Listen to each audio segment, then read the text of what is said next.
आपला महाराष्ट्र जो आहे, हा देश जो आहे, याला फार मोठी संस्कृती आहे. महाराष्ट्रसुद्धा जो आहे असा संस्कृतीप्रधान देश आहे. त्याच्यामुळे ह्या घटना होणार नाहीत याच्यासाठी सगळ्यांनी प्रयत्न करायला पाहिजेत.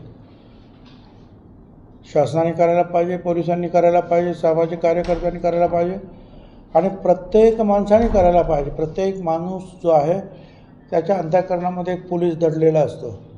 साधी गोष्ट आहे की कोणी जरी भांडण करत असेल तर आपण म्हणतो, अरे जाऊ दे रे, जाऊ दे रे.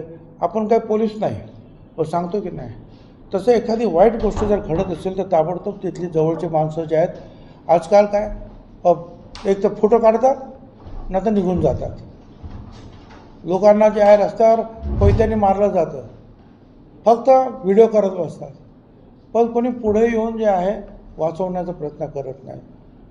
आता ह्या पुण्यातल्या ज्या घटना ज्या आहेत ह्या तर फारच विचित्र झालेल्या आहेत. तीच घटना, कारण पुणे हे विद्येचं माहेर, पुणे ही संस्कृतीचं माहेर, अख्ख्या देशामध्ये त्याला मान्यता आहे, परदेशातही मान्यता. अशा वेळेला या घटनांचा आपण निषेध करायलाच पाहिजे, परंतु ह्या गोष्टी होणार नाही याची पण काळजी घेतली पाहिजे. आणि अशा ज्या काही गोष्टी असतात, काही वर्षापूर्वी मुंबईमध्ये एक बंद पडलेल्या मिलमध्ये जे आहे अशी त्या उघडत होती, जागा मोकळी होती आणि तिकडेसुद्धा अशी एक घटना झाली. तरी अशा ज्या घटना आतासुद्धा तिथे बऱ्याचशा काही बसेस वगैरे आहेत, त्या बंद अवस्थेमध्ये आहेत.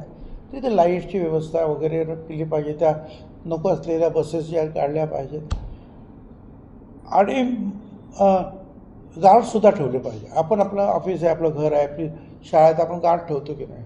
तसं तर एवढ्या बसेस तिकडे असतील तर गार्ड ठेवायला पाहिजेत, जरी ते वापरात नसल्या तरी.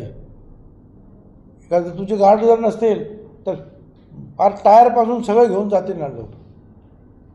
आणि मग तिथे अजिबातच तिथे तुमचे जर सिक्युरिटी नसेल, वावर नसेल, तर मग अशा घटना होतात. आणि ते पण सुसंस्कृत अशा पुण्यामध्ये होत आहेत. ही एक क्लेशदायक अशी परिस्थिती आहे.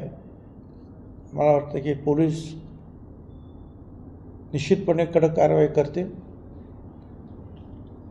परंतु समाजानं सुद्धा याच्याकडे थोडंसं गांभीर्यानं लक्ष देण्याची गरज आहे. सगळी मागणी करतात, काहीतरी अडचणी असतील. नवीन कायद्यामध्ये खरोखर त्याचा किती अंतर्भाव आहे तो पण पाहावा लागतो. कायदा तर कडक झाला पाहिजेच, परंतु लोकांनी सुद्धा त्याच्यामध्ये जे आहे